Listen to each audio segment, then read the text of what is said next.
नमस्कार, स्वागत है आपका। इंडिया न्यूज देख रहे हैं आप। मैं हूं आपके साथ रोहित पुनेठा। प्रधानमंत्री नरेंद्र मोदी के इजरायल दौरे का आज दूसरा दिन है। पीएम मोदी का इजरायल दौरा ऐतिहासिक माना जा रहा है। मोदी हिंदुस्तान के पहले प्रधानमंत्री हैं जो इजरायल गए हैं।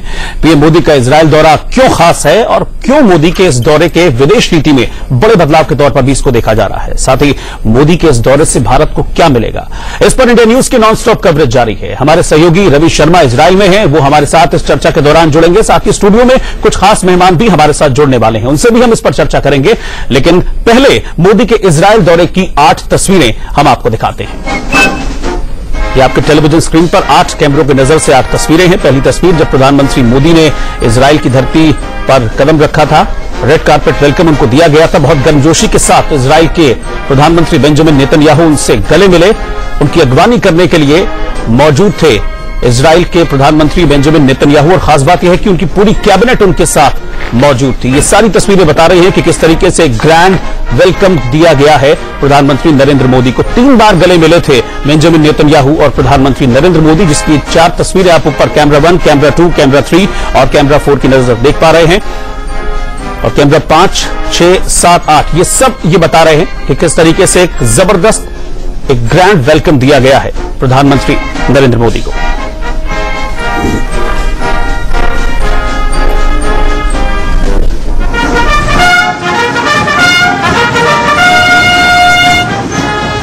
पहली मुलाकात की यह गर्मजोशी देखने लायक थी। इजरायल की धरती पर कदम रखते ही मोदी और नेतन्याहू ने एक दूसरे को गले लगा लिया। दोनों एक दूसरे की पीठ थपथपाते रहे। दोनों ऐसे मिले जैसे 2 बिछड़े दोस्त बरसों बाद मिल रहे हों। जबकि इजरायल की धरती पर पहली बार भारत के किसी प्रधानमंत्री ने कदम रखा था। प्रधानमंत्री नरेंद्र मोदी 3 दिन के दौरे पर इजरायल पहुंचे हैं। मोदी का इजरायल में जोरदार स्वागत हुआ। इजरायल के प्रधानमंत्री नेतन्याहू ने हिंदी में पीएम मोदी का स्वागत किया, हाथ भी जोड़े। वेलकम टू इजरायल, आपका स्वागत है मेरे दोस्त। We receive you with open arms. We love India. Sing and gentlemen, Shalom Aleichem। वहीं पीएम मोदी ने हिब्रू में शालोम यानी स्वागत है कहकर नेतन्याहू का अभिवादन किया।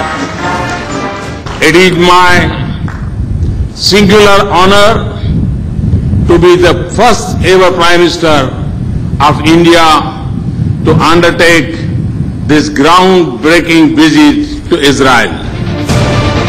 इजरायल में ऐसा स्वागत अमेरिकी राष्ट्रपति और पोप का होता है, लेकिन प्रोटोकॉल तोड़कर इजरायल के प्रधानमंत्री बेंजामिन नेतन्याहू पीएम मोदी को रिसीव करने एयरपोर्ट पहुंचे। ऐसा कोई भी इजरायली पीएम तभी करता है जब अमेरिकी राष्ट्रपति या पोप का इजरायल में आगमन होता है। स्वागत भाषण के बाद नेतन्याहू ने पीएम मोदी को अपने 11 मंत्रियों से मिलवाया जो उनके स्वागत में पहुंचे थे। पीएम मोदी का यह दौरा इजरायल और भारत के बीच कूटनीतिक रिश्तों की शुरुआत के 25वें साल में हो रहा है। भारत ने 1950 में पहली बार इजरायल को एक देश के तौर पर मान्यता दी थी, लेकिन दोनों देशों के बीच कूटनीतिक रिश्तों की औपचारिक शुरुआत 1992 में तत्कालीन प्रधानमंत्री पीवी नरसिंह राव ने की थी। साल 2003 में जसवंत सिंह पहले विदेश मंत्री थे जिन्होंने इजरायल की यात्रा की, और फिर 2015 में बतौर राष्ट्रपति प्रणब मुखर्जी इजरायल गए। अब पीएम मोदी इजरायल के दौरे पर हैं। इससे पहले नरेंद्र मोदी ने गुजरात के मुख्यमंत्री के तौर पर 2000 तो बड़ी गर्मजोशी दिखी इस वक्त जब प्रधानमंत्री नरेंद्र मोदी ने इजरायल की धरती पर कदम रखा। अब कई सवाल उठ रहे हैं इस दौरे को लेकर कि आखिरकार प्रधानमंत्री का दौरा क्यों खास है और इजरायल गए हैं तो पीएम मोदी वहां से क्या लेकर आएंगे, इस पर हम चर्चा करेंगे। पूरा पैनल है हमारे साथ बातचीत करने के लिए। मेरे साथ इस वक्त शिवशंकर मुखर्जी जी मौजूद हैं, पूर्व राजनयिक, आपका स्वागत है शिवशंकर जी। कर्नल दालवीर सिंह है, डिफेंस एक्सपर्ट, वो मेरे साथ स्टूडियो में है इस वक्त। और विनोद अग्निहोत्री जी वरिष्ठ पत्रकार हैं इस वक्त मेरे साथ स्टूडियो में। आप सभी का स्वागत है। आपसे हम चर्चा की शुरुआत करें, लेकिन उससे पहले जरा वो देख लेते हैं जब प्रधानमंत्री नरेंद्र मोदी और इजरायल के प्रधानमंत्री बेंजामिन नेतन्याहू मिले थे, साझा प्रेस कॉन्फ्रेंस की थी, तो आतंकवाद को लेकर दोनों ने क्या कहा था, पहले वो देखते हैं। Yad Vashem tells us that those who believe in humanity and civilized values must come together and defeat it at all costs. As such, we must resolutely oppose the evils of terrorism, radicalism, and violence that plague our time. But I have to say that we also face common challenges, and the first of it is to defeat the forces of terror that rampage through the world and threaten both our countries. So we must stand together in this battle, and it's in this spirit, my friend Narendra, in this spirit of close cooperation and deepest friendship, that I welcome you here to our home in Jerusalem. Welcome, friend. Thank you.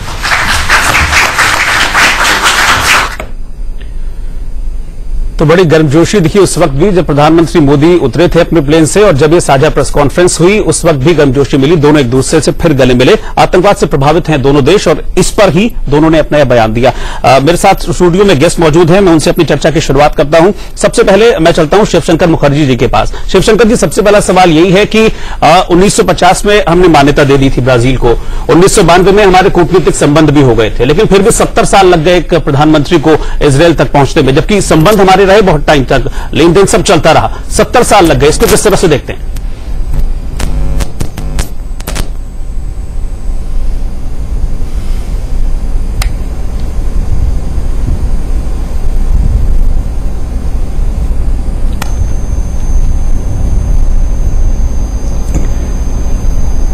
Shivshankar जी, आप मुझे सुन पा रहे हैं? आपको आवाज मिल रही है मेरी?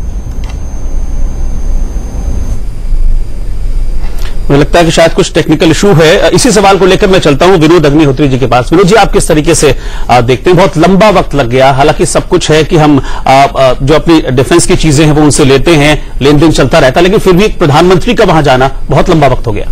निश्चित रूप से देखिए, आप उस समय की परिस्थितियों पर विचार कीजिए जब 1950 में मान्यता दी गई, भारत आजाद हुआ था। उस समय की वैश्विक परिस्थिति थी, और इजराइल की स्थापना जिन परिस्थितियों में हुई थी, और फिलिस्तीन को लेके जो झगड़े थे, जो मुद्दा था, वो बड़ा संवेदनशील मुद्दा था भारत के लिए। और भारत ताजा आजाद हुआ था, विभाजन हुआ था।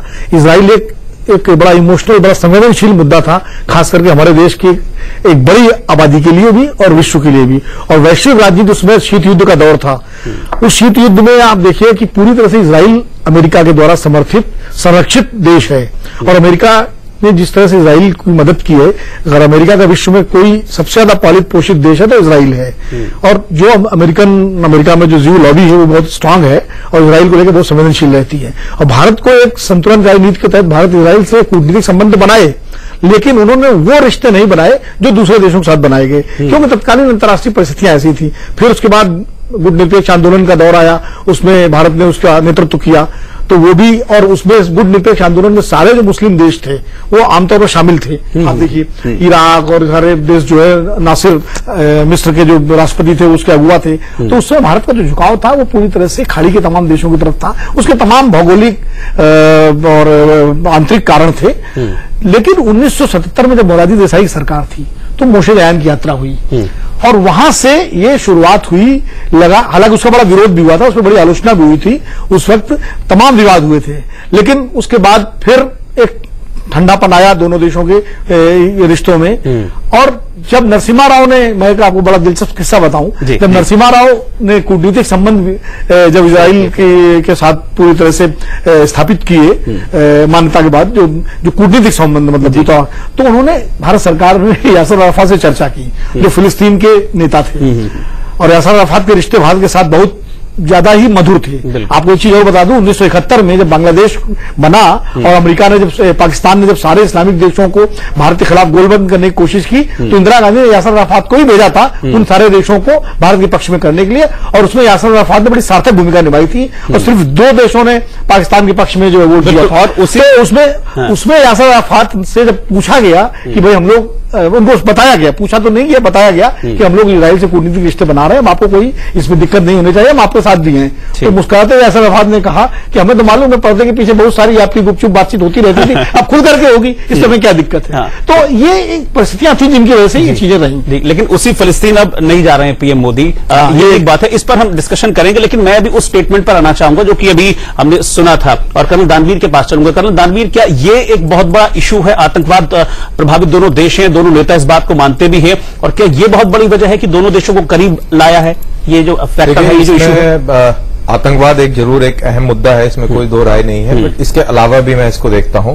अभी जो जियोपॉलिटिकल लेवल पे जो आप बदलाव देख रहे हैं, यूएसए और इंडिया करीब आ रहे हैं। यूएसए को इंडिया की जरूरत है, इंडिया को यूनाइटेड स्टेट्स ऑफ अमेरिका की जरूरत है, और इस नए रिश्ते में इजराइल पीछे नहीं छूट सकता। हिंदुस्तान का जो स्ट्रेटेजिक आर्क है, जो आर्क ऑफ इंटरेस्ट और इन्फ्लुएंस जिसको बोलेंगे, जो गल्फ ऑफ एडन से चल के मलक्का से होता हुआ साउथ चाइना सी तक जाता है, जब आपके पास में वियतनाम जैसा अलाई ईस्ट में है, आपको इसी प्रकार का एलाई मिडिल ईस्ट में भी चाहिए। आपने भी देखा ईरान के जो आयतुल्लाह खुमैनी ने कश्मीर के बारे में क्या बोला, तो ये आपको समझना होगा। और इसको अगर मैं और इस तरीके से बोलूं कि जीएन दीक्षित साहब ने किसी समय ये बोला था कि आपको अरब से क्या मिला, क्या उन्होंने आपको कश्मीर पे समर्थन दिया? क्या उन्होंने, जब आपकी ईस्ट पाकिस्तान की क्राइसिस हुई थी, क्या उन्होंने आपकी मदद करी?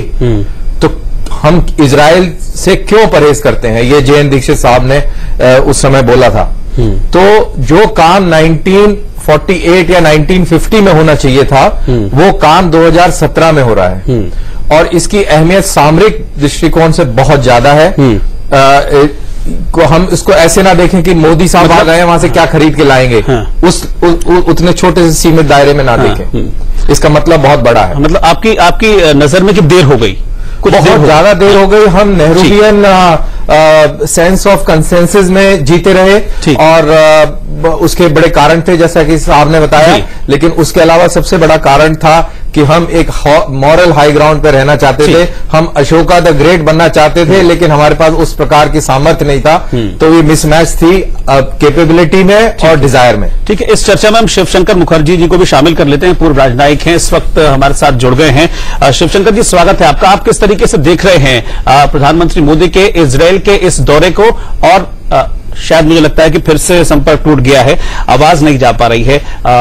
उनके पास हम चलेंगे, डिस्कशन हम उनसे लगातार जारी रखेंगे। लेकिन जो आप कह रहे थे विनोद जी, फलस्तीन वाली बात, अब मैं उसी पर आना चाहूंगा कि जब राष्ट्रपति प्रणब मुखर्जी गए तो फलस्तीन गए, सुषमा स्वराज गई तो इजरायल के बाद वो फलस्तीन भी गई, लेकिन भी गए फलस्तीन। हाँ, तो प्रधानमंत्री मोदी जा रहे हैं, लेकिन उनके कार्यक्रम में ऐसा कुछ नहीं है। तो इसको हम किस तरीके से देखें, आप कैसे इसको परिभाषित करना चाहेंगे?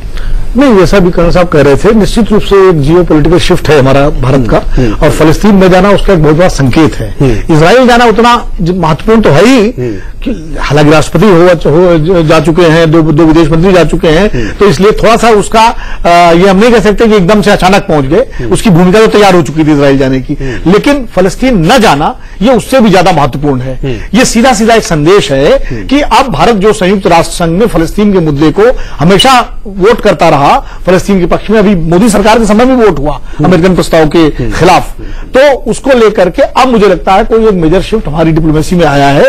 और ये अब ये भी एक नए युग की शुरुआत है। लेकिन ये मैं थोड़ा सा इस बात को लेकर जरूर कहूंगा कि देर नहीं होती किसी चीज में, हर चीज अपने समय पर होती है। 1950 में जो परिस्थितियां थी वो 2017 में नहीं है। 1950 में आप 2017 वाला फैसला नहीं ले सकते थे। 1950 की परिस्थितियां दूसरी थी। हमारे बाबा जी जो है अपने जमाने में किससे रिश्ते रखते थे और हम किससे रखते हैं, इसमें फर्क होता है। तो ये कहना कि उस समय देर हो गई, अब देर हो गई, मैं इससे नहीं मानता। चीजें अपने हिसाब से चलती हैं। और दूसरी बात यह है कि अरब देशों ने हमको क्या दिया क्या नहीं दिया, जेएन दीक्षित साहब बहुत बड़े डिप्लोमेट थे, अलग बात है। लेकिन मैंने कहा 1971 में बांग्लादेश पे एक मुस्लिम मुल्क हमने तोड़ा था, और सिर्फ 2 देशों ने पाकिस्तान के पक्ष में वोट दिया था। ऑर्गेनाइजेशन ऑफ इस्लामिक कंट्रीज में सारे देश भारत के पक्ष में खड़े थे, और कश्मीर पर कभी रेजोल्यूशन नहीं पास होने दिया इराक ने और इन देशों ने फलस्तीन को लेकर। तो ऐसा नहीं हमको उनसे मिला नहीं, ये कहना। लेकिन हाँ, अब जो जियोपॉलिटिक्स, अब तो खैर सऊदी अरब भी, जब अब तो अरब देश ही इस मामले में डाइल्यूट हो गए हैं। जब वही डाइल्यूट हो गए हैं, वो उन्हीं का मुद्दा उतना मजबूत नहीं रहा फलस्तीन का। तो ये बात सही है, आज की परिस्थितियां बदल रही हैं। अब शीत युद्ध का समय नहीं है, गुटनिरपेक्ष आंदोलन का समय नहीं है। तो निश्चित रूप से ऐसे हिसाब से नए फैसले लेने पड़ेंगे, और वही फैसला भारत सरकार ने लिया है। लेकिन इतिहास में ऐसा नहीं हुआ है, ये मैं इससे सहमत नहीं हूं। तो बहुत सारे इश्यूज हैं, लेकिन हर इश्यूज के लिहाज से हम देखें इस दौरे को तो बहुत इंपॉर्टेंट है। सामरिक लिहाज से कितना इंपॉर्टेंट है, इस पर हम बातचीत करेंगे। हमारे साथ हमारे तमाम गेस्ट बने हुए हैं, सबके पास हम चलेंगे, इस पर बातचीत होगी। एक छोटे से ब्रेक के लिए मुझे यहां पर रुकना होगा, लौट रहे हैं फौरन वापस। दानवीर किस तरीके से बहुत इंपॉर्टेंट है, क्योंकि हमने देखा बिल्कुल संपन्न है सामरिक लिहाज से अगर हम इजराइल को देखें, और हम इजराइल के तीसरे बड़े खरीदार हैं जहां तक डिफेंस एम्यूनिशन की बात है, तो ये भी बहुत इंपॉर्टेंट है इस दौरे में।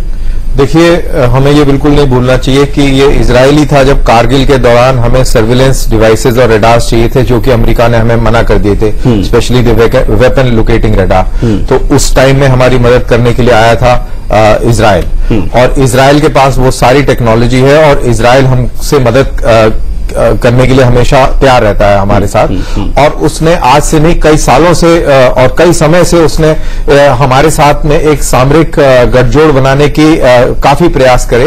वो बात और है कि हमने उस चीज को तूल नहीं दिया। वो तो ये भी चाहता था कि हिंदुस्तान इजराइल का समर्थन करे, तो वो पाकिस्तान के सारे जो न्यूक्लियर फैसिलिटीज है वो इजराइल एक समय में बर्बाद करने के लिए तैयार। चाहूंगा आपको, इस वक्त पीएम मोदी यरूशलेम में कुछ कह रहे हैं, पहले वो सुन लेते हैं जरा। मैं समझता हूँ ये टर्मिनोलॉजी पक्की मुझे नजर आ रही है, और जब हम लोग बोलते हैं इजराइल तो हमारे लोगों का फीलिंग आता है Israel is a friend, means is real friend Israel. तो काफी मैं यहाँ अपनापन अनुभव करता हूँ, और आपने जो समय दिया, स्वागत सम्मान किया, और मैं देख रहा था कि आप प्रोटोकॉल छोड़ करके बाहर रोड के किनारे तक लेने के लिए आए। ये भारत के 125 करोड़ देशवासियों के प्रति आपका जो प्यार है उसकी अभिव्यक्ति है। मैं उसको विशेष रूप से आभार व्यक्त करता हूं।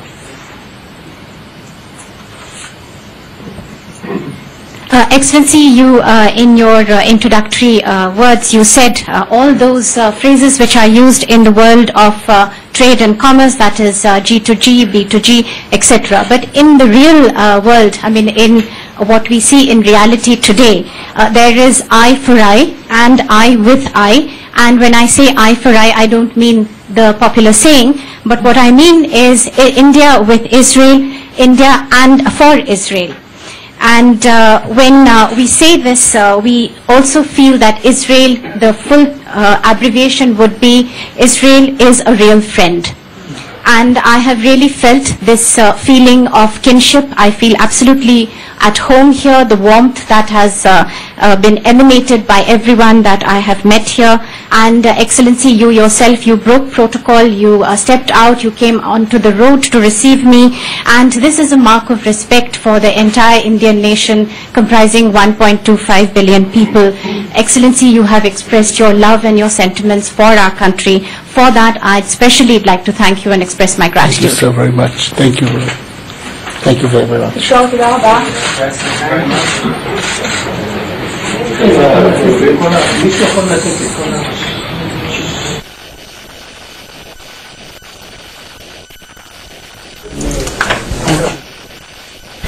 तो प्रधानमंत्री मोदी इस वक्त मौजूद हैं, और जिस तरीके से इजराइल में उनका स्वागत हुआ है उस स्वागत के लिए प्रधानमंत्री मोदी एक तरह से धन्यवाद करते हुए यहाँ पर दिखे। उन्होंने इस बात का जिक्र भी किया कि कैसे सारे प्रोटोकॉल को तोड़कर जो प्रधानमंत्री हैं बेंजामिन नेतन्याहू अपनी पूरी कैबिनेट के साथ मौजूद रहे थे।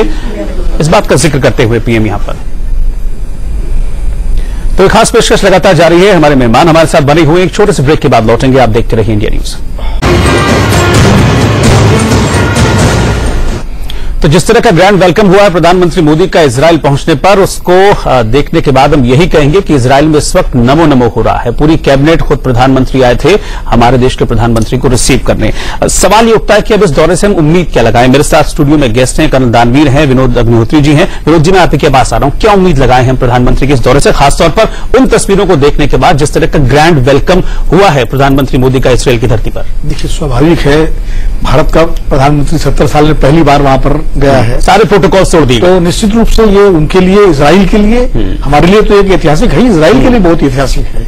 क्योंकि भारत की, भले भारत वैश्विक अमेरिका की तरह वैश्विक ताकत ना हो, लेकिन भारत उभरती हुई शक्ति है, और भारत का एक बहुत महत्वपूर्ण रोल है पूरी दुनिया की राजनीति में, और एशिया में तो भारत एक बहुत बड़ी ताकत है ही। तो उस हिसाब से भारत के प्रधानमंत्री का वहां जाना तो निश्चित रूप से उनके लिए एक बहुत ऐतिहासिक और उत्साह का मौका, इसीलिए वो सारे प्रोटोकॉल तोड़े। ये बहुत इच्छा थी इजराइल की कि भारत का कोई बड़ा नेता प्रधानमंत्री वहां पर जाए, और ये इच्छा जब नरसिम्हा राव के जमाने से कूटनीतिक संबंध स्थापित हुए थे तब से इजराइल इस प्रयास में था कि भारत के प्रधानमंत्री को वहां जाना चाहिए। ये कोशिश नरसिम्हा राव के टाइम में भी हुई, अटल जी के टाइम में भी हुई, मनमोहन सिंह के समय भी हुई, और अब जाके फलीभूत हुई है। तो दूसरी बात ये अभी कर्नल साहब भी बड़ी सही हुई और अब जाके फलीभूत हुई है। तो दूसरी बात ये अभी कर्नल साहब भी बड़ी सही बात कर रहे थे कि खासकर स्ट्रेटेजिक मामलों में, डिफेंस रिलेटेड मामलों में, सर्विलेंस के मामलों में, इनमें इजराइल से भारत बहुत कुछ सीख सकता है, बहुत कुछ ले सकता है। क्योंकि इजराइल की जो ज्योग्राफिकल जो लोकेशन है, जो उसकी भौगोलिक स्थिति है, उसमें लगातार उसने वो घिरा हुआ है उन देशों से जिनके साथ उसका झगड़ा है, अंतर्विरोध है, और उसने उनको जवाब दिया। आपको इस वक्त सीधी तस्वीरें आ रही हैं इजराइल से, जरा इन तस्वीरों को हम देखेंगे। ये प्रधानमंत्री मोदी हैं, आप देख पा रहे हैं इजराइल की ये सीधी तस्वीरें हैं। यरूशलेम से इजराइल के बातचीत हो रही है, इजराइल के राष्ट्रपति के साथ बातचीत करते हुए प्रधानमंत्री मोदी। पहले ग्रैंड वेलकम प्रधानमंत्री ने किया और अब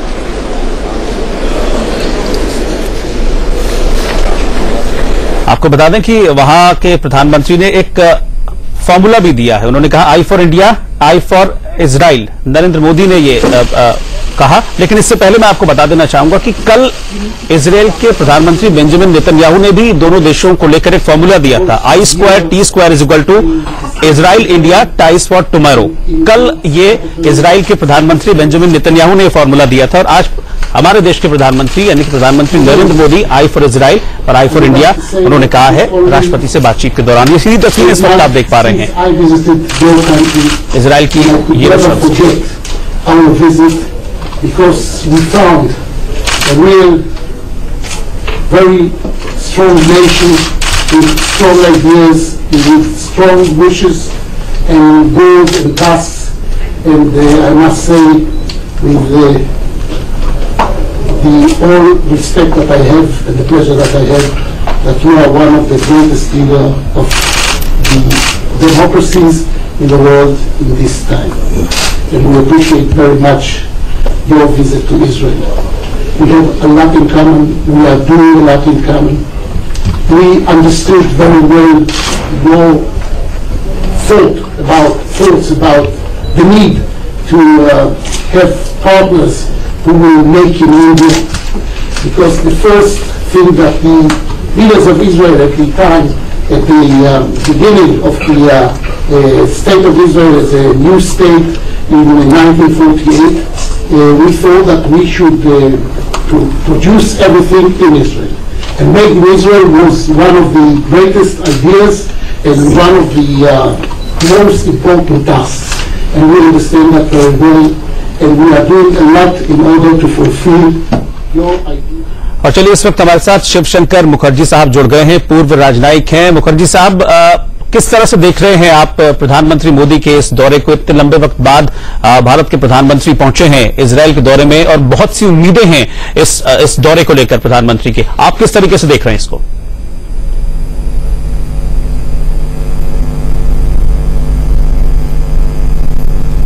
देखिए, बहुत ही अहम विजिट तो है ही, इसमें कोई शक नहीं है।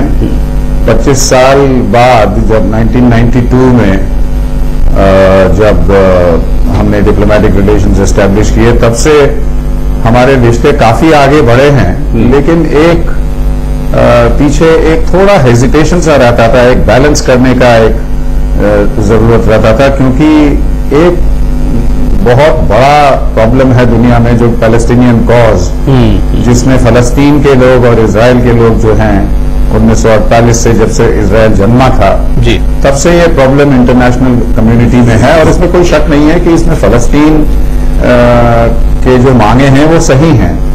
तो इसमें कोई शक नहीं है कि अंतर्राष्ट्रीय मंचों पे जो सपोर्ट मिला है फलस्तीन को, सबसे आगे भारतवर्ष था और अब भी पैलेस्टीनियन कॉज जो है उसका भारत समर्थन करता है। तो एक तरफ से तो इजराइल के साथ हमारे रिश्ते बहुत ही जल्द अच्छी तरह से बढ़ रहे थे, हर एक क्षेत्र में, सिर्फ डिफेंस के एरिया में नहीं, टेक्नोलॉजी के एरिया में नहीं, और दूसरे क्षेत्रों में जैसे कि एग्रीकल्चर है, वाटर मैनेजमेंट है, साइंस एंड टेक्नोलॉजी है, और जो इतिहास है हमारे रिश्तों का, हमारे 1992 के बहुत पहले से 1962 में जब हमारे चीन के साथ वॉर हुआ था, जब 1965, 1971 जब हम दौड़ के गए थे इजराइल के पास मदद मांगने के लिए, तो हमेशा इजराइल ने बिना कुछ संकोच के हमारी मदद की थी। और आज भी जो टेक्नोलॉजी ट्रांसफर होता है डिफेंस एरिया में इजराइल की तरफ से जो होता है वो दूसरे देशों से कहीं उत्तम है, क्योंकि उसमें कोई राइडर्स नहीं है, कोई कंडीशन नहीं है। सर आपको रोकना चाहूंगा, इस वक्त प्रधानमंत्री मोदी कुछ कह रहे हैं, जरा पहले वो सुन लेते हैं। आपने भारत में जो देखा पाया उसकी झलक भी मैं यहाँ देख पा रहा हूँ और इसके लिए मैं बहुत आभारी हूँ।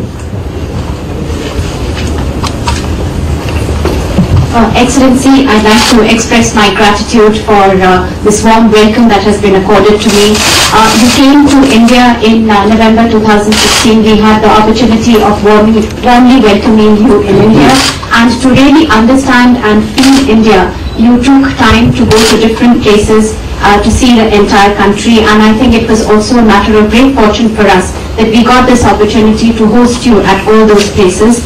I also know that since my arrival yesterday, the warm welcome and the hospitality that has been extended to me, it has been so warm that in a way I can feel the entire country, Israel, the feelings and the sentiments that there are for us, for me and my delegation. And whatever you saw in India, in a way I can see the glimpse of that over here since my arrival. Once again, let me express my gratitude. Bharat में एक शब्द को प्रारंभ किया था, make with India, और मैं कल ये अनुभव कर रहा हूं कि कईयों के मुंह से मैं आपका ये शब्द सुन रहा हूं, यानी आपका ये विचार कैसे प्रफुल्लित हुआ इजराइल में, वो भली भांति मैं अनुभव कर रहा हूं। Excellency, you in fact started a phrase when you were in India, and that is "Make with India." And I feel that since my arrival yesterday, I have seen that echoed by many people, and I think what you started has now percolated to all levels, and I feel that really since my arrival yesterday. दुनिया में trade और commerce की definition में G2G, B2G ये सारे शब्द प्रयोग आपने किए, लेकिन रियल में मुझे लगता है हमारे बीच तो है I for I, I with I. तो यहाँ मैं वो आई फॉर आई जो पॉपुलर वर्ड है उसका उपयोग नहीं कर रहा हूँ। मैं इंडिया का आई, इजराइल का आई। तो I for I, I with I, मैं समझता हूँ ये टेक्नोलॉजी पक्की मुझे नजर आ रही है। और जब हम लोग बोलते हैं इजराइल तो हमारे लोगों का फीलिंग आता है Israel is a friend means each real fact Israel. तो काफी मैं यहाँ अपनापन अनुभव करता हूँ, और आपने जो समय दिया, स्वागत सम्मान किया, और मैं देख रहा था कि आप प्रोटोकॉल छोड़ करके बाहर रोड के किनारे तक लेने के लिए आए। ये भारत के 125 करोड़ देशवासियों के प्रति आपका जो प्यार है उसकी अभिव्यक्ति है, मैं उसको विशेष रूप से आभार व्यक्त करता हूँ।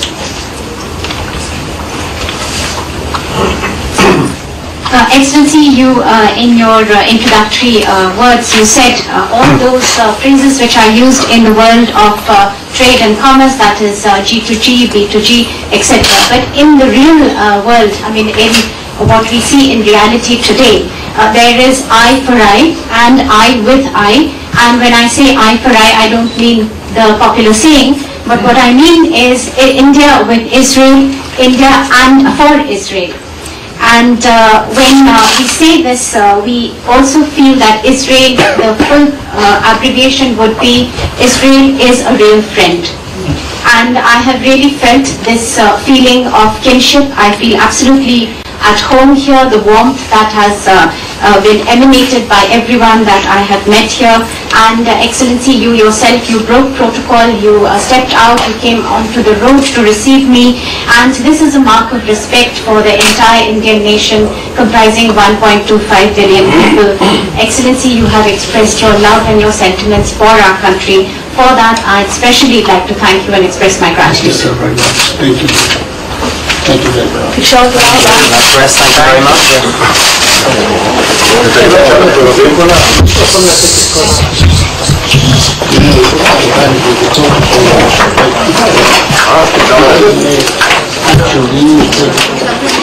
negotiate and compromise with everyone. No compromise. तो राष्ट्रपति रिवलिन के साथ प्रधानमंत्री नरेंद्र मोदी की ये मुलाकात थी, जिसमें प्रधानमंत्री मोदी ने तारीफ की और कहा कि मैं अभिभूत हूं, जिस तरह का स्वागत मेरे इजराइल आने पर किया गया उसका उन्होंने भूरी भूरी प्रशंसा की। प्रधानमंत्री मोदी ने उन्होंने बताया कि कैसे प्रोटोकॉल तोड़कर आपने स्वागत किया, पूरी कैबिनेट आ गई स्वागत के लिए। प्रधानमंत्री बेंजामिन नेतन्याहू पहुंचे थे, रेड कार्पेट वेलकम दिया गया प्रधानमंत्री मोदी को। इस बारे में जिक्र करते हुए प्रधानमंत्री मोदी यहां नजर आए। राष्ट्रपति रिवलिन से ये मुलाकात थी प्रधानमंत्री मोदी की और इस दौरान इन तमाम बातों का जिक्र प्रधानमंत्री नरेंद्र मोदी ने किया है।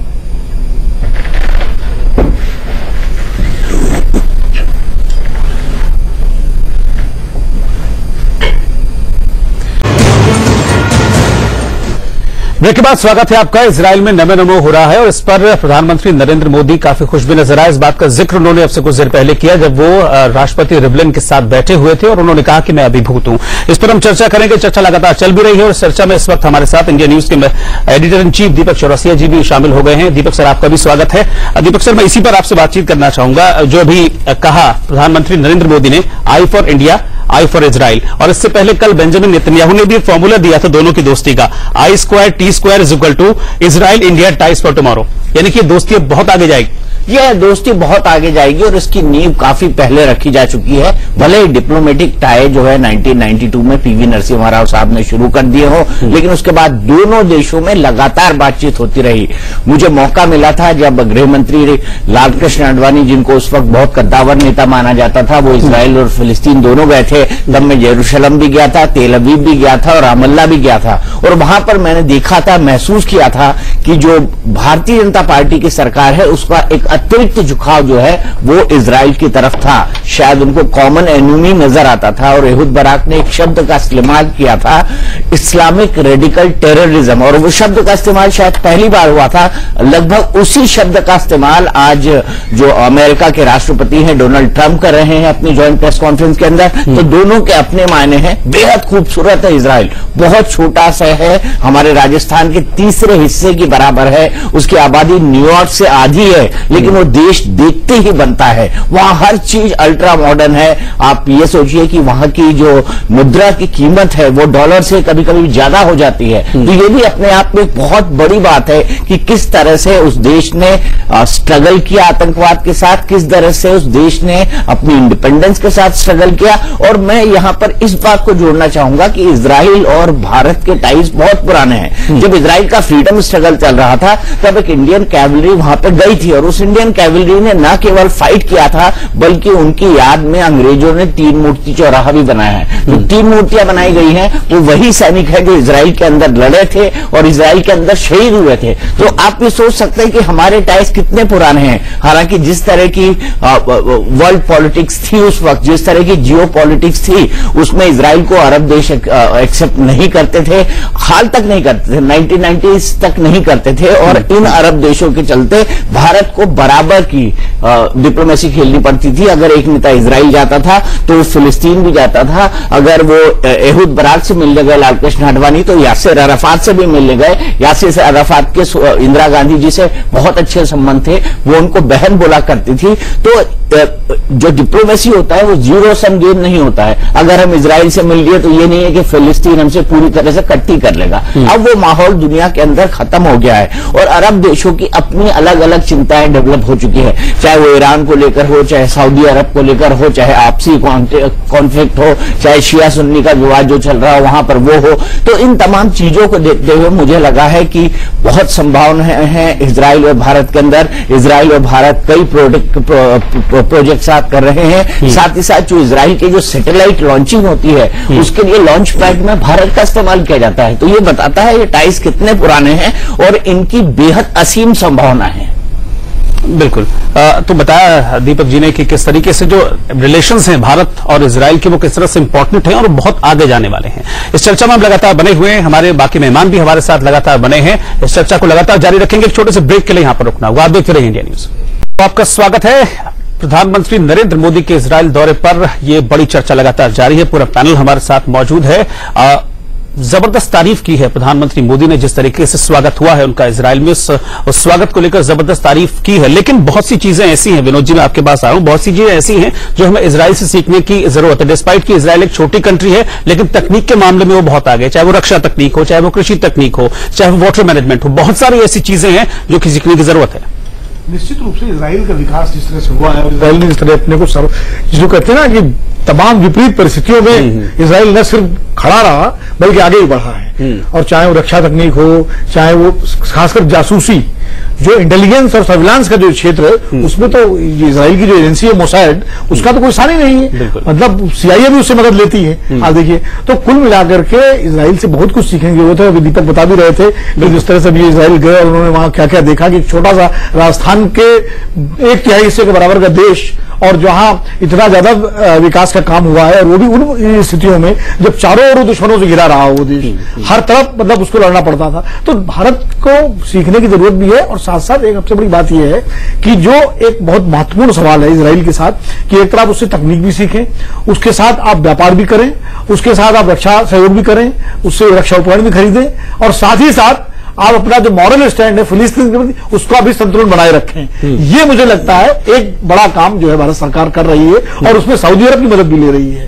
क्योंकि प्रधानमंत्री इजराइल जाने से पहले आपको याद होगा सऊदी गए थे, और जब उनकी इजराइल यात्रा की तैयारी हो रही तो बड़ा सवाल उठ रहा था, लेकिन इसी वो सऊदी अरब जाकर के उन्होंने वहां जिस तरह से एक जेस्चर दिया और दोस्ती का एक संदेश दिया, तो कुल मिलाकर के भारत एक संतुलनकारी भूमिका न सिर्फ इजराइल के साथ रिश्तों में बना रहा बल्कि खाड़ी क्षेत्र में बना रहा है। सऊदी और इजराइल के बीच में भी रिश्ते सामान्य करने में, या और जो खाड़ी देश हैं उनके बीच में रिश्ते सामान्य करने में भी भारत एक बड़ी महत्वपूर्ण भूमिका निभा रहा है। और कुल मिलाकर के भारत की एक भूमिका मुझे लगता है फलस्तीन के सवाल को हल करने में भी होगी, और इसमें इजराइल का भी सहयोग लेने की कोशिश करेगा। बिल्कुल। और मैं यहाँ पर एक बात और जोड़ना चाहूंगा, जो विनोद जी ने कहा है कि जिस तरीके से भारत ने इजराइल के साथ अपने सहयोग को आगे बढ़ाया है, उसको तरीके से भारत ने इजराइल के साथ अपने सहयोग को आगे बढ़ाया है, उसको अगर लॉन्ग टर्म पर्सपेक्टिव के अंदर देखा जाए तो भारत और इजराइल एक दूसरे के नेचुरल पार्टनर बनते हैं। क्योंकि आतंकवाद का जितना मुकाबला भारत ने किया है, उतना ही मुकाबला, उससे डबल मुकाबला इजराइल ने किया है। तो दोनों एक दूसरे के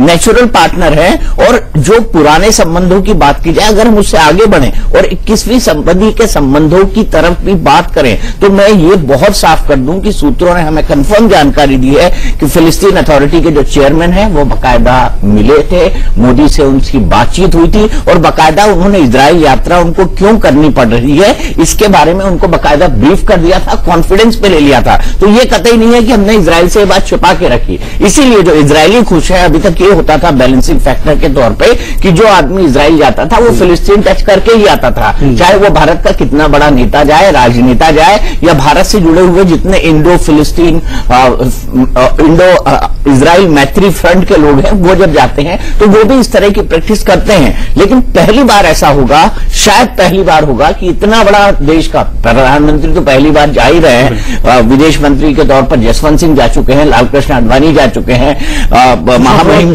भी जा चुके हैं यूपीए की सरकार के वक्त। तो मैं यहां पर यह जोड़ना चाहूंगा कि भारत पहले ही फिलिस्तीन को ब्रीफ कर चुका है कि इजराइल वो किस कॉन्टेक्स्ट में जा रहा है। इजराइल भी इस बात से बेहद खुश है कि मोदी आ रहे हैं तो सिर्फ वो तेल अवीव और जेरूसलम टच करके जा रहे हैं, वो रामल्ला या गाजा स्ट्रिप की तरफ अपना रुख नहीं कर रहे हैं। तो मुझे लगता है कि डिप्लोमेसी में ये भी एक बहुत बड़ा संकेत है।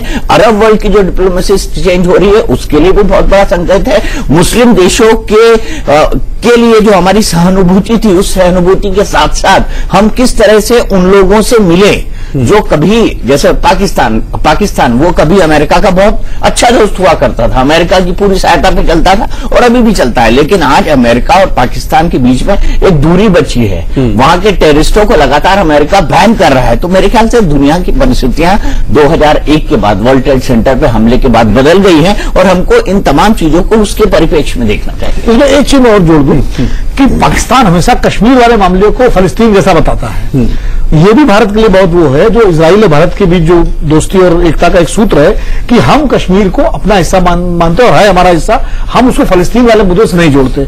इसलिए भी इजराइल के साथ जब हम रिश्ते बना रहे हैं तो कहीं ना कहीं पाकिस्तान को भी एक तरह से अलग थलग कर रहे हैं। अच्छा, अब मैं डिफेंस पर आना चाहूंगा, क्योंकि डिफेंस एक्सपर्ट हमारे साथ मौजूद हैं, कर्नल दानवीर सिंह। सर, मैं आपसे जानना चाहूंगा डिफेंस टेक्निक के मामले में हम क्या ले सकते हैं इजराइल से, क्योंकि इसको अगर हम देखें तो इजराइल बहुत आगे है डिफेंस टेक्निक में। देखिए, एजेंडा के ऊपर क्या है। हिंदुस्तान जो है एयरबोर्न अर्ली वार्निंग एयरक्राफ्ट लेना चाहता है और 2 एयरक्राफ्ट इस प्रकार के इंडिया की नेगोशिएशन टेबल पे है, अभी नेगोशिएट चल रही है, इसकी बातचीत चल रही है। और उसके बाद है 4 एरोस्टेट जो हिंदुस्तान खरीदना चाहता है, तकरीबन $1.5 बिलियन की ये डील होगी अगर होगी तो। और एक हमारे हल्के में एक बस चल रही है कि हिंदुस्तान, जैसा कि आपको मालूम होगा, हिंदुस्तान की फौज जो है अपनी जो बेसिक राइफल है उसको बदली करने के चक्कर में है। वो चाहती है कि वो इंसास का रिप्लेसमेंट करे। अपनी जो ऑर्डिनेंस फैक्ट्रीज में भी राइफल बनाई और प्रयास किया कि वो रिप्लेसमेंट करवा दे उससे, लेकिन वो चीज रिजेक्ट हो गई है। और अभी बात ये चल रही है कि कहीं हम इजरायली वेपन सिस्टम ना ले लें। और जब कल उन्होंने नेतन्याहू जी ने बोला कि make with India and make in India की जो बातचीत चली, तो मेरे दिमाग में एकदम से ये ख्याल आया कि शायद एक ये वो चीज है जो जिस पे ब्रेक थ्रू हो सकता है और जिस पे आगे बात चल सकती है। तो ये एक चीज जो है रक्षा के मामले में ये चीज है जिस पे नजर रखनी जरूरी है। और एक बात मैं और जोड़ दूं जो चर्चा में है वो ये है कि बैटल ड्रोन जो है वो हमको उनसे मिलने वाले हैं और शायद मिल जाए, क्योंकि इसके लिए काफी वक्त से बातचीत चल रही थी। और जो सबसे बड़ी बात है वो है इजराइल के साथ टेक्नोलॉजी ट्रांसफर, क्योंकि मोदी की जो पॉलिसी वो अलग रही है। मोदी खरीदना भी चाहते हैं और मोदी ये भी चाहते हैं, जैसे सुखोई है, मैं उनके साथ रशिया गया था तब वो सुखोई का जो मेंटेनेंस वगैरह है वो कंप्लीटली भारतीय एंड्स में चाहते थे। और कुछ भारतीय लड़के वहां पढ़ रहे थे जो सुखोई जैसे बड़े फाइटर एयरक्राफ्ट को ठीक करने के लिए या उनकी जो रेगुलर सर्विसेज होती हैं वो करने के लिए बाकायदा ट्रेनिंग पा रहे थे। तो भारत का जो बड़ा फोकस होगा वो टेक्नोलॉजी ट्रांसफर होगा, चाहे वो डिफेंस के क्षेत्र में हो, चाहे वो सिंचाई के क्षेत्र में हो, चाहे वो एग्रीकल्चर टेक्निक के क्षेत्र में हो, चाहे वो पोस्ट हार्वेस्ट के यानी चीजों के प्रोडक्ट बनाने के क्षेत्र में हो, क्योंकि इसमें इजराइल ने गजब की टेक्निक डेवलप करी है। और मैं एक चीज बताना चाहूंगा, जब मैं इजराइल गया था तो वहां का एक दृश्य मुझे बहुत अच्छी तरह याद था। वहां पे मिलिट्री ट्रेनिंग और मिलिट्री में काम करना अनिवार्य है। और उन बच्चों का जो स्कूल से पास आउट करके कॉलेज की तरफ जाते हैं उन लोगों का, या ग्रेजुएशन करके या ग्रेजुएशन से पहले, तो वहां का सीन मुझे हमेशा याद रहता था। एक तरफ एक कोल्ड ड्रिंक की बोतल होती थी बच्चों के बैग में और दूसरी तरफ एक असॉल्ट राइफल होती थी और आपको पूरे तेल अवीव में घूमते हुए, जेरूसलम के अंदर घूमते हुए मिल जाते थे। यानी वहां पर सुरक्षा को लेकर इतनी सजगता है कि हर अगर नागरिक को भी वहां पर फौज के लिए लड़ना पड़े तो किसी भी तरह का कोई ऐतराज नहीं करेगा। तो इस तरह की उन्होंने अपने सिक्योरिटी सिस्टम को मजबूत करके रखा है। और जो आम इजरायली है, आम यहूदी जरूरत भी थी, आबादी कितनी कम है, सेना कितना बनाते, इसीलिए वो सबको ट्रेन भी करना, वो तो पूरा इजरायली सेना पूरी इजरायली सेना का ये उनका कॉन्सेप्ट था। लेकिन वो जो दृश्य है वो आंखों के सामने से हटता। अगर आप ग्रीक हिस्ट्री में जाए तो सिटी स्टेट जैसा, स्पार्टा जैसा वो उस मामले में था। लेकिन ग्रीक का क्या हुआ? ग्रीक बात करी ड्रोन की, मैं थोड़ा सा उसको अगर मैं आगे और एक्सपेंड कर दूं। इजराइल के ड्रोन्स हमारे पास हैं, कई सालों से हैं। हेरोन नाम के ड्रोन्स चलते हैं और ये सारे सर्विलेंस वाले ड्रोन्स हैं। एक जो उनसे जो हमने आर्म ड्रोन लिया है उसका जो रोल है वो क्रूज मिसाइल टाइप है, यानी कि वो बम गिराता नहीं है, वो खुद बम की तरह एक्ट करते हुए कामाकाजी, जैसे वर्ल्ड वॉर 2 में जापानीज होते थे कामाकाजी, वो जाके टारगेट में खुद भी नष्ट हो जाता है, टारगेट को भी नष्ट कर देता है। लेकिन हमारी रिक्वायरमेंट है आर्म ड्रोन की।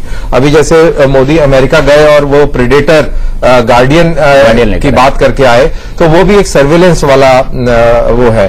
तो अगर हमारे पास में आर्म्ड यूएवी आता है तो वो इस पूरे इलाके में गेम चेंजर का रोल करेगा। हम भी अपना प्रयास कर रहे हैं कि अपने अनुसंधान से इस स्तर तक पहुंचे, लेकिन अभी हम उस लेवल की कामयाबी हासिल नहीं कर पाए हैं। तो हो सकता है जैसे दीपक जी बताते टेक्नोलॉजी ट्रांसफर हो और ड्रोन वैसा ना आ पाए तो शायद उस प्रकार की टेक्नोलॉजी आए जो कि हम अपने कार्यक्रम में इनकॉर्पोरेट कर सकें।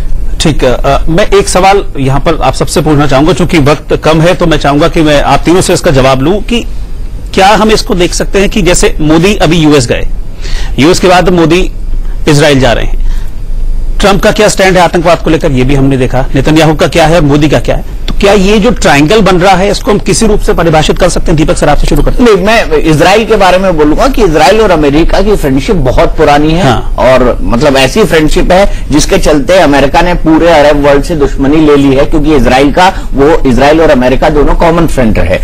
लेकिन आप देखिए कि यहूदियों का स्पेस कितना है अमेरिका की पॉलिटिक्स में। कैपिटल हिल में जितने डिसीजंस होते हैं, अमेरिका की सरकार जितने डिसीजंस करती है, उसमें जो यहूदी मूल के अमेरिकन हैं वो इतने प्रभावशाली हैं कि अमेरिका के डिसीजन मेकिंग की प्रक्रिया का एक बहुत बड़ा हिस्सा है। अब वो क्वांटिटी जो बढ़ती जा रही है वो एक हद तक दबाव वाली इंडियंस की बनती जा रही है। इसीलिए मोदी ने वहां पर आम इंडियन को सपोर्ट करने के लिए और आम इंडियन को थोड़ा ग्लोरीफाई करने के लिए वहां पर कई तरह के प्रोग्राम्स भी कह रहे और कहा कि मैं आ गया हूं या इंडिया का युग आ गया है, अब इंडिया जो है अमेरिका के साथ कंधे से कंधा मिलाकर काम करेगा, उसके नीचे नहीं करेगा, ये संकेत देने की कोशिश की गई। हालांकि डिप्लोमेसी में कभी ऐसा कहा नहीं जाता है, लेकिन जो आपने कहा कि इजराइल, अमेरिका और इंडिया, इन तीनों की चिंता जो अरब वर्ल्ड से उपजा हुआ आतंकवाद है, जो पाकिस्तान से उपजा हुआ आतंकवाद है, जो बाकी जगहों से उपजा हुआ आतंकवाद है, और इन सब की ना आइडियोलॉजी एक है। जो अफगानिस्तान से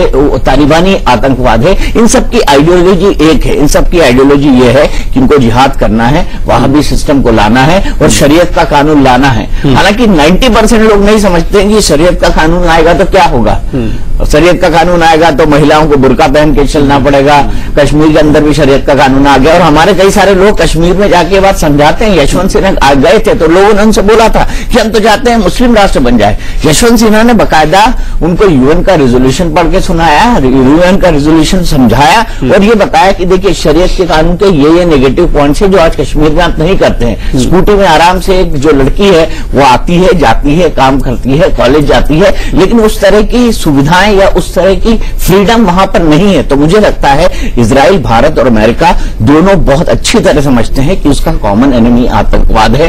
वो जो कहीं ना कहीं है, वो जो कट्टर मानसिकता है, वो रेडिकल फंडामेंटलिज्म की है और वो इन किन देशों से निकल रही है, चाहे वो पाकिस्तान हो, चाहे वो अफगानिस्तान हो, चाहे वो सीरिया हो। और इस बात को चूंकि वो अच्छी तरह समझते हैं तो उनको लगता है कि कंसोर्टियम बनाने की जरूरत है और मुझे लगता है कि ये उस दिशा में एक बहुत बड़ा कदम है प्रधानमंत्री का वहां जाना। दीपक जी, एक अगर मैं पॉइंट ऐड करूं, दीपक जी ने बात करी यहूदियों की, हिंदुस्तानियों की और अमेरिका की, तो सिलिकॉन वैली के अंदर दो भाषाएं बोली जाती हैं, हिब्रू और हिंदी। तो उससे आप समझ सकते हैं कि क्या इंपॉर्टेंस हिंदुस्तानियों की है और क्या इंपॉर्टेंस जूस की है। ठीक, एक छोटा सा रिएक्शन आपसे सर।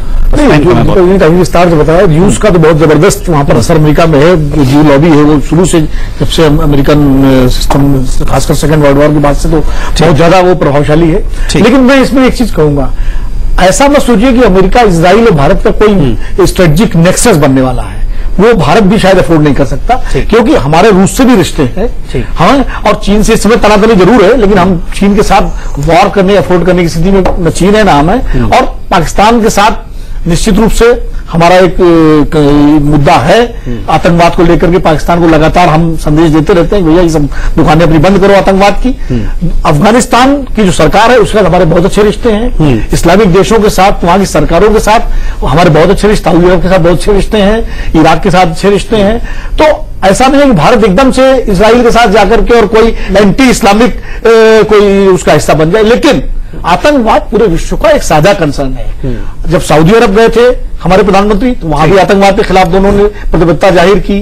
जब अमेरिका गए वहां भी प्रतिबद्धता जाहिर हुई, रूस गए वहां भी प्रतिबद्धता जाहिर हुई, चीन में भी गए तब भी आतंकवाद पर चर्चा। तो आतंकवाद एक ऐसा मुद्दा है कि पूरी दुनिया में किसी भी देश में आप जाएंगे तो आतंकवाद पर चर्चा होगी और उस पर चिंता जाहिर की जाएगी और उस पर सहयोग का संकल्प होगा।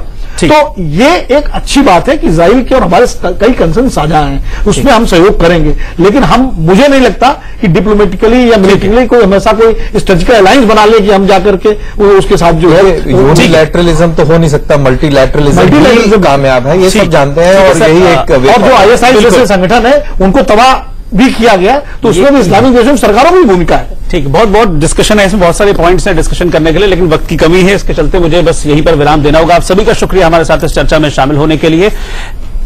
एक छोटे से ब्रेक के लिए हम यहां पर रुकेंगे, आप देखते रहिए इंडिया न्यूज।